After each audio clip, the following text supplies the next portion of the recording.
discipline, right, when it's come to boxing. Given that this is the biggest fight in his career, unification fight, is it anything different in the gym? Anything that you've noticed physically, mentally? Nothing different, man. You know. Well, I'm gonna tell you one. The only thing different that I added to Mikey's training, and you guys are gonna laugh, but this is the first time Mikey does sit-ups. What? He never does sit-ups. You might see him with a six-pack. Well, you won't see a sit-up. But this is the first time he does sit-ups, and he probably did it 2 or 3 times a week. Why is that? Why no sit-up? So how does he work on his body? He doesn't do nothing. All he does is he runs in the morning. He runs very hard. That I'll tell you. He runs like a marathon guy. You know, he runs his ass off. And then in the gym, he loves to spar. We don't spar him every day, but he does a lot of rounds. We did probably over 160, 170 rounds of sparring. You know, Mikey loves to go to the gym, spar. Other guys that are getting ready for the fight, for Virgil Ortiz's last fight, Mikey was the one that helped him spar before Mikey's preparation. Then when Mikey's training camp started, then Virgil came in to spar with Mikey. So Mikey's always, you know, sparring is the most thing that he does. You know, we do some mitts also. He does a lot of runs in the heavy bag, but that doesn't excite him. He gets bored doing stuff like that. He just likes to spar. And when it comes to sit-ups, I made him start doing sit-ups for this training camp. How do you like it? Huh? Did he like it? Like it? Not a fan? He doesn't do push-ups. He doesn't do sit-ups. He doesn't do weights. He doesn't do nothing. He just does his boxing, his sparring, and running in the morning. So why decide to do it on this fight? Huh? Why decide to start? I'm not looking past Robert Easter, but I already want him to have a little six-pack for aerospace. That fucker goes to the body really.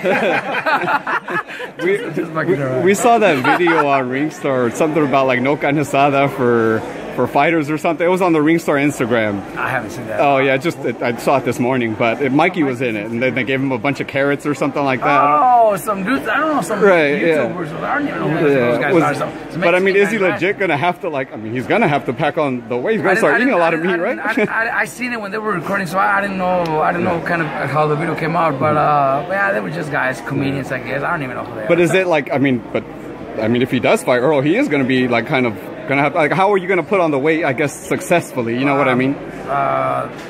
You're gonna have to ask Victor Conte that. All right. I'm gonna call Victor Conte and say, hey, Walter, what do we need to do?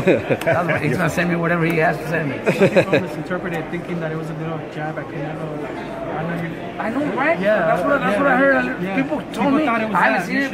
No, Mike. I don't think so. I don't think that's the reason they. The guys made it seem like it. I don't think Mikey knew. No, I don't think so.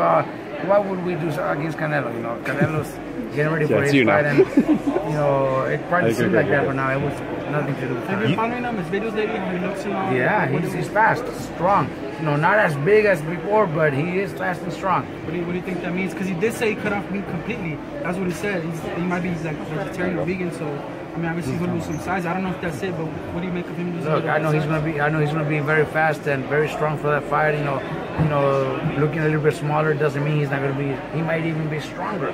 So maybe a fight that could end before the 12th round. I don't know. I say he wins by decision, but maybe he could stop him now. I don't know. He looks fast and strong.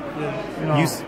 You said too high, perfect. Should he stay at 35? Obviously, you think 47 is a reach, but is 40 optimal? 35 optimal? Look, 40 is okay, but I still think 35 is the best weight for Mikey. Lipinets is a solid 140 pounder that actually now moved up to welterweight, so that means 140 wasn't easy for him. So he was a very strong guy, and the fight there, you know, I was watching it, and Lipinets was very strong, even though Mikey was landing so many right hands, and those right hands that, you know, it's hard for him to still stay up, and then after Mikey dropped him, still kept coming. That tells you how difficult it is if we want to go up to welterweight, but you know, he still dominated very, very good, and I think he could probably do the same against some welterweights out there. Robert, you've got a handful of prospects that you went out school. One in particular is on this card, Carlos Balderas. What are your thoughts on Carlos Balderas? Carlos Balderas not much prospect, but you know, he's a hell of a fighter. You know, I think, you know, being the Olympian from the United States, and, you know, being on this type of cards is awesome. You know, Richard Sheffer's obviously doing a great job with this kid.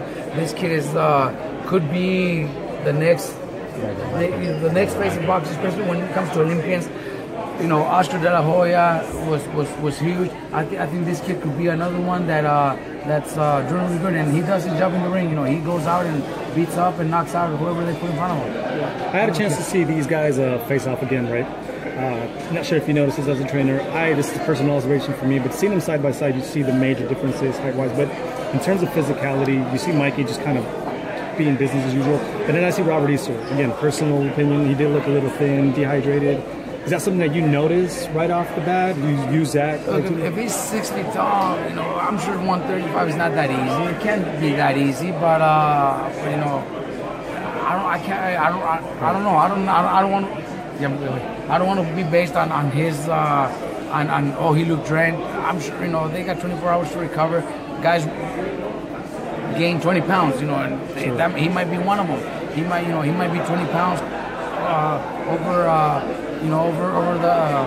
the weight limit. So, you know, I don't see that. I'm ready for the best Robert Estrada. Robert, I just thought about it. You just said Mikey just started doing sit-ups this camp. Yes, he did. We've asked him, obviously kind of school of thought is the shorter guy has to go after the taller guy's body, especially when there's this much of a height differential.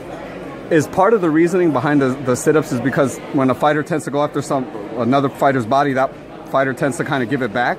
Is that kind of part of the rationale there? You know, if we're going to try to fight on the inside and try to look for the fight, then yes, every opponent, I think they go to the body a lot, so that's one of the reasons. But yeah, you know, it was just because we just want to make him do something that he doesn't do. We just got to make him do different stuff to just keep his mind going and get him to know that it's something that he needs.